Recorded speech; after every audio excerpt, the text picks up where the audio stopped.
Let me guess, आप एक लड़के हो और आपकी एज 14 से 30 साल के बीच में कहीं है। हो सकता है आप स्कूल में हो, कॉलेज में हो या फिर आप कहीं जॉब कर रहे हो। आप ये वीडियो देख रहे हो क्योंकि आपकी लाइफ में एक लड़की है जो आपको बहुत पसंद है, लेकिन वो आपको बिल्कुल भाव नहीं देती, आपको इग्नोर करती है और आपका बस एक ही सवाल है, क्यों मेरे साथ ये ऐसा क्यों हो रहा है, आखिर क्या कमी है मुझ में। जिसका आंसर प्रीटी सिंपल है कि तुझ में कोई कमी नहीं है दोस्त, कमी दुनिया में है। कमी हाई वैल्यू मैन की, जो चाहे तो तू भी बन सकता है, क्योंकि अगर तू एक हाई वैल्यू मैन होता तो तू उस लड़की को चेस नहीं करता, बल्कि वो तेरे पीछे भागती और वो तुझे नहीं बल्कि तू उसे इग्नोर कर रहा होता, क्योंकि एक हाई वैल्यू मैन यही करता है। पर यहाँ सवाल आता है, क्यों एक हाई वैल्यू मैन ये सब क्यों करेगा।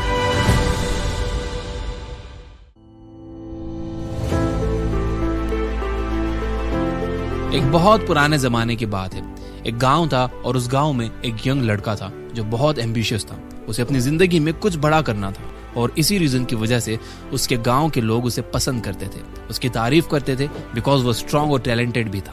सब गांव वालों की वो उम्मीद था कि वो आगे जाकर कुछ बड़ा करेगा और गांव के हालात को बेहतर करेगा। वो यंग लड़का भी काफी कॉन्फिडेंट था और हमेशा चौड़ा होकर चलता था। बट ये कॉन्फिडेंस ऐसे ही नहीं आया था। इसके पीछे का रीजन था उसका हार्ड वर्क। वो दिन में घंटों तक तलवारबाजी सीखता था, ट्रेनिंग करते रहता था, जिसकी वजह से उसकी बॉडी काफी स्ट्रांग बन गई थी। ऐसे जब वो ट्रेनिंग के बाद घर आ रहा होता था तब उसे लड़कियां देखकर स्माइल करती थी और वो स्माइल बैक भी करता था। इनमें से एक लड़की को वो पसंद भी करता था, लेकिन उस पर वो ज्यादा फोकस नहीं करता था। वो वापस घर आकर अपनी तलवार को शार्प करने में लग जाता था, फिर वापस ट्रेनिंग और प्रैक्टिस करने में लग जाता था। दिन रात वो प्रैक्टिस करता रहता था। ऐसे ही एक रात को वो लालटेन जलाकर अपनी तलवार को तेज कर रहा था, तब उसे पीछे से एक आवाज सुनाई देती है। वो आवाज उसका नाम पुकार रही होती है और ये सुनते ही वो अलर्ट हो जाता है अपनी तलवार लेकर अटैक करने के लिए। जब वो पीछे देखता है तब वहाँ कोई इंसान नहीं होता। एक व्हाइट शर्ट हवा में उड़ रही होती है। इस आत्मा को पहचानना काफी मुश्किल हो जाता है, बस वो हवा में उड़ती रहती है। उड़ते उड़ते वो बोलती है, मैं देखने की आत्मा हूँ। उस लड़के को यह बात समझ में नहीं आती और वो डरता भी नहीं है और अपनी तलवार उठाकर उससे पूछता है कि वो कौन है और उसे क्या चाहिए। तभी वो आत्मा बोलती है, मुझे कुछ नहीं चाहिए, मैं बस तुम्हें अपनी पावर्स दिखाना चाहती हूँ। मैं स्पिरिट ऑफ सीइंग हूँ जो तुम्हें वो सारी चीजें दिखा सकती हूँ जो तुम देखना चाहते हो। वो लड़का ये सुनकर कंफ्यूज हो जाता है और बोलता है, क्या तुम मुझे कुछ भी दिखा सकती हो? तुम मुझे इस दुनिया की सबसे महंगी सोने की तलवार दिखाओ। फिर वो आत्मा उसको एक धुएं के जरिए वो सोने की तलवार दिखाती है, जिसे पकड़कर एक इंसान प्रैक्टिस कर रहा होता है। फिर वो धुआं गायब हो जाता है और जैसे ही वो लड़का ये देखते ही सोचता है कि ये तो बहुत इंटरेस्टिंग पावर है, उसके दिमाग में एक और आइडिया आता है जो कोई भी और यंग लड़के के दिमाग में आता है। वो आत्मा को बोलता है कि तुम मुझे ये दुनिया की सबसे ब्यूटीफुल लड़की दिखाओ। और फिर उसके सामने स्मोक बनता है और उसमें एक बहुत ही खूबसूरत लड़की आती है। ऐसा लगता है कि वो आउट ऑफ द वर्ल्ड। उसे देखकर ये लड़का शॉक हो जाता है। 5 मिनट तक देखने के बाद वो धुआं फिर से गायब हो जाता है। इसके बाद उसे थोड़ा एम्बैरेसिंग फील होता है और फिर अपने सेंसेस में आने के बाद वो स्पिरिट से कहता है कि तुम मुझे ये दुनिया का सबसे पावरफुल वॉरियर दिखाओ। और फिर स्पिरिट धुआं बनाकर एक परफेक्ट वॉरियर की इमेज उसे दिखाती है, जिसमें उसका ग्रेट फिजिक और पर्सनालिटी शो होती है। ये देखकर वो लड़का बहुत इंप्रेस हो जाता है और डिसाइड करता है कि वो भी एक दिन ऐसा ही बनेगा। ये सब देखने के बाद वो स्पिरिट को बोलता है कि मैंने बहुत कुछ देख लिया, अब तुम जा सकती हो। और फिर वो अपनी तलवार को तेज करने के काम को कंटिन्यू करता है। फिर आत्मा जवाब देते हुए कहती है कि तुम्हें और कुछ नहीं देखना तो ठीक है, मैं जाती हूँ, बट अगर कभी भी कुछ देखने का मन हुआ ना तो तुम्हारे घर के पास वाले जंगल में आ जाना। और फिर वो आत्मा चले जाती है और लड़का उसकी बातों को इग्नोर करते हुए अपने काम को कंटिन्यू करता है। जैसे जैसे टाइम गुजरता है उसे वो सब चीजें याद आती हैं जो उसने देखी होती है, इसलिए वो जंगल में जाता है, लेकिन सिर्फ स्पिरिट को देखकर वापस आ जाता है। एक दिन एग्जॉस्ट होने के बाद वो सोचता है कि चलो मैं वो सब वापस देख लेता हूँ। फिर वहां जाकर दुनिया की खूबसूरत जगहें, अपने पुराने दोस्त, खूबसूरत तरीन लड़कियां, ऐसे ही धीरे धीरे हफ्तों से महीनों में बदल गए और ये लड़का अपनी ट्रेनिंग से जल्दी घर आकर रोज उस स्पिरिट को बुलाकर चीजें देखने लगता था। और धीरे धीरे उसका ट्रेनिंग का टाइम कम होता गया। पहले वो 1 घंटा जल्दी घर आने लगा, फिर 2 घंटे जल्दी आने लगा, फिर 3 घंटे जल्दी घर आ जाता था। वो कई बार आकर स्पिरिट को बोलता था कि मुझे दिखाओ कि अच्छे वॉरियर्स कैसे फाइट करते हैं, और वही देखकर उनके जैसे फाइट करने का उसका सपना होता था। ऐसे ही उसमें चेंज आने लगा था। ट्रेनिंग के बाद गांव आते टाइम जब लड़कियां उसे देखकर स्माइल करती थी तो ये उनकी तरफ देखता भी नहीं था, क्योंकि उसने इतनी अट्रैक्टिव लड़कियां देख ली थी कि अब उसे अनरियलिस्टिक एक्सपेक्टेशंस हो गए थे। वो सोचता था कि उसे भी ऐसे ही एक बहुत ब्यूटीफुल लड़की मिलेगी और उसके साथ वो शादी कर लेगा। वो ऐसे ही उस स्पिरिट से काफी बार बैटल्स दिखाने के लिए कहता था और फिर उन बैटल्स में से एक फेवरेट को पिक करता था और उसके लिए चीयर भी करता था और उसके हारने पर सैड भी हो जाता था। ऐसे ये साइकिल चल रही थी और उसे ये करने में बहुत मजा आ रहा था। उसे इतना मजा आ रहा था कि उसने अपनी प्रैक्टिस का टाइम एकदम ना के बराबर कर दिया था। तलवार को शार्प करना भी छोड़ दिया था ऐसे ही कुछ साल निकल गए और उसकी तलवार पर ऐसे ही पड़े पड़े जंग लग गई, लेकिन उसे कुछ फर्क नहीं पड़ा था, बिकॉज जो उसे चाहिए था वो देख सकता था with the help of that spirit. ऐसे ही दूसरे वॉरियर्स को देखकर उसे जेलेसी फील हो रही थी, क्योंकि अब वो उतना स्ट्रांग नहीं था कंपेयर टू अदर्स। एक टाइम के बाद उसे ऐसा लगने लगा कि वो वॉरियर बन ही नहीं सकता, और जो दूसरे बन रहे हैं वो उसके स्किल सेट से काफी आगे थे एज कंपेयर टू हिम। ऐसा हो गया था कि वो जिन्हें अपना हीरो मानता था उनसे वो जेलस फील कर रहा था और उन्हें गालियां दे रहा था। अब जब वो रनिंग के लिए जाता था तब उसने ऑब्जर्व किया कि वो भाग भी नहीं पा रहा था, बॉडी जवाब दे रही थी और शील्ड भी हेवी लग रही थी और उसकी स्किल्स भी खत्म होने लग गई थी। ऐसे ही कई साल बीत गए और उसने अपने ड्रीम्स पर गिव अप कर दिया। उसे वॉरियर नहीं बनना था, वो सिर्फ बैटल्स देखता और उनमें ही लड़ने की कोशिश करता। ऐसे करते करते वो 30 साल का हो गया था, सिंगल, फ्रस्ट्रेटेड और nothing to be happy about in life. ऐसे ही एक बार रात के 12 बजे वो स्पिरिट उसे देखकर हंसने लगी। वो उसको देखकर शॉक हो गया, क्योंकि लास्ट 10 साल में वो स्पिरिट ने कोई इमोशन शो नहीं किए थे, बट आज वो हंस रही थी। फिर स्पिरिट ने कुछ ऐसा कहा कि वो सुनकर शॉक हो गया। उसने कहा, मेरा काम यहाँ खत्म हो चुका है।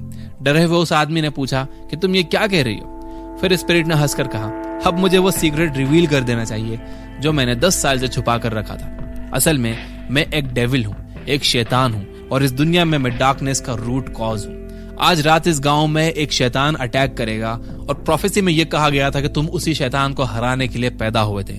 तुम इस दुनिया में ग्रेटेस्ट वॉरियर बन सकते थे, तुम इस दुनिया में डार्कनेस मिटाने वाले वॉरियर थे, बट अब देर हो चुकी है, अब तुम कुछ नहीं कर सकते। इस विलेज में जितने भी सोल्स हैं उनको हम हमारे साथ लेकर जाएंगे।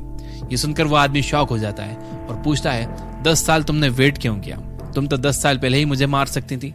तब उसने कहा, प्रोफेसी में कहा गया था कि तुम्हें इस दुनिया का कोई भी डेमन हरा नहीं सकता था, और मैं तो बस एक छोटी सी स्पिरिट हूँ, मैं तो तुम्हें टच भी नहीं कर सकती।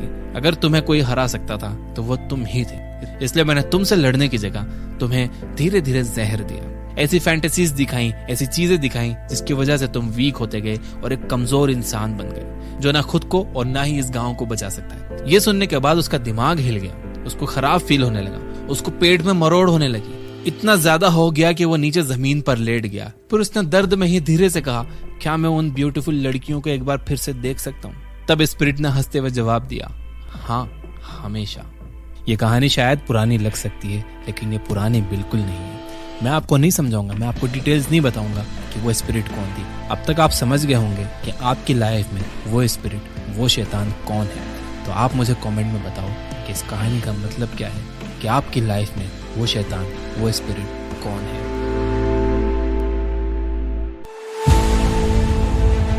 ये एक हिस्ट्री का रिपीटेटिव साइकिल है। जब इंसान वीक हो जाता है तब वो ऐसा टाइम क्रिएट कर देता है जो सबको बर्बाद कर देता है, और ये चीज एक फैक्ट है।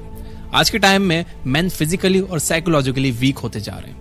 आज से 30 साल पहले मैन अपने हाथ से जितना वेट लिफ्ट कर सकते थे, आज उससे 10 किलो कम लिफ्ट कर सकते हैं। शायद वेट लिफ्ट करना आप इतना इंपॉर्टेंट कंसिडर ना करें। तो एक और फैक्ट सुनिए, 1980s से लेकर मैन का टेस्टोस्टेरोन लेवल एवरी ईयर 1% से ड्रॉप होते जा रहा है। इसका मतलब करंट जनरेशन का टेस्टोस्टेरोन लेवल उनके पेरेंट्स के कंपैरिजन में 30 से 40% कम है।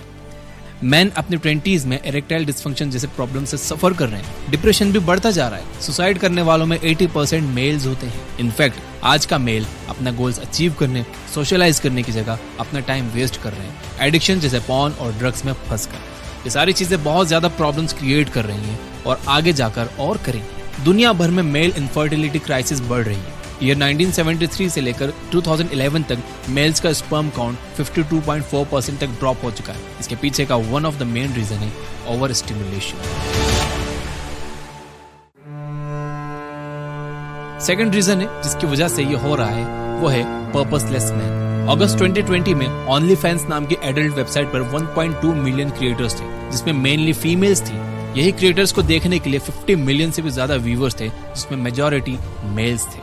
ओनली फैंस के फाउंडर टिमोथी स्टॉकली ने यह क्लेम किया है कि उनका user base 5 lakh users per day से बढ़ रहा है, यानी एवरी मंथ लाखों मेल्स इस वर्चुअल वर्ल्ड में पैसा उड़ा रहे हैं और वीक होते जा रहे हैं। सोशल मीडिया और पॉर्न की वजह से उन्हें अनरियलिस्टिक एक्सपेक्टेशंस होने लगे। ब्रेन को डोपामिन मिलने की वजह से उसे रियलाइज नहीं होता कि जो चीज हो रही है वो अच्छी है या नहीं। आप खुद से ये सवाल करना कि क्या इन रियल लाइफ कोई मॉडल है आपके सामने जो ऐसे पोज करेगी? ऑब्वियसली नहीं। ये सब चीजें फेक हैं, इसलिए खुद को चीट करना बंद करो और ये इमेजिनरी वर्ल्ड से बाहर निकलो, रियल वर्ल्ड में आओ और जो आपको चाहिए उसके लिए हार्ड वर्क करो।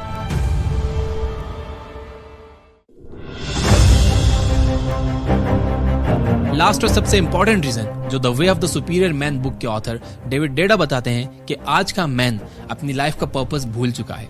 क्या है वो पर्पस? हर इंसान की लाइफ में 3 पर्पस होते हैं। पहला सर्वाइव करना, दूसरा रिप्रोड्यूस करना ताकि अपनी फैमिली आगे बढ़ सके, और तीसरा अपनी फैमिली और सोसाइटी के लिए कुछ मीनिंगफुल करना। हमारा एंसेस्टर यही 3 पर्पस को फुलफिल करने के लिए काम कर रहे थे, पर लास्ट 100 ईयर्स में हमारे पर्पस कहीं ना कहीं खो गए। मेजॉरिटी ऑफ द मैन के लिए सर्वाइव करना बहुत आसान हो चुका है। वो अपने पेरेंट्स के घर में रहकर उन पर डिपेंडेंट रहते हैं, अपना टाइम एंजॉय करते हैं टीवी और इंटरनेट पर। फिजिकल नीड्स के लिए काफी सारी चीजें आपके फिंगर टिप्स पर अवेलेबल हैं, जिससे वो एडिक्ट हो चुके हैं, और इतनी इजी अवेलेबिलिटी की वजह से कुछ डिफिकल्ट करने का मन ही नहीं करता। दूसरी तरफ देखो तो हमारी मैस्कुलिनिटी को नेगेटिवली देखा जाता है और फेमिनिन नेचर को बहुत ज्यादा बढ़ावा दिया जाता है। कोई भी सक्सेसफुल मैन अगर अपना ओपिनियन रखता है तो उसे चुप कर दिया जाता है जस्ट बिकॉज वो कुछ ऐसी चीजें बोल रहा है जो फेमिनिस्ट एक्सेप्ट नहीं कर सकते। ऐसे काफी सारे रीजंस हैं जिनकी वजह से मेल्स अपने आप को खुलकर एक्सप्रेस नहीं कर पाते। कहीं ना कहीं एजुकेशन सिस्टम, लॉज और सब कुछ मेल्स को दबाते जा रहा है। ये वीडियो के थ्रू मैं आपको बताना चाहता हूँ कि ये बैड हैबिट्स को धीरे धीरे कम करना सीखो, चैलेंजेस लेना सीखो, रिस्क लेना सीखो, लाइफ में गोल सेट करो और उन्हें अचीव करने के लिए हार्ड वर्क करो, लाइफ में कुछ मीनिंगफुल करो। यहाँ तक देख रहे हो तो अफर्म करने के लिए कमेंट में लिखिए यस आई विल। याद रखिए कि अफर्मेशंस में बहुत ताकत होती है। वीडियो को लाइक किए बिना मत जाना। Finally, you guys are amazing. Keep reading, keep learning, keep growing. Thank you for watching.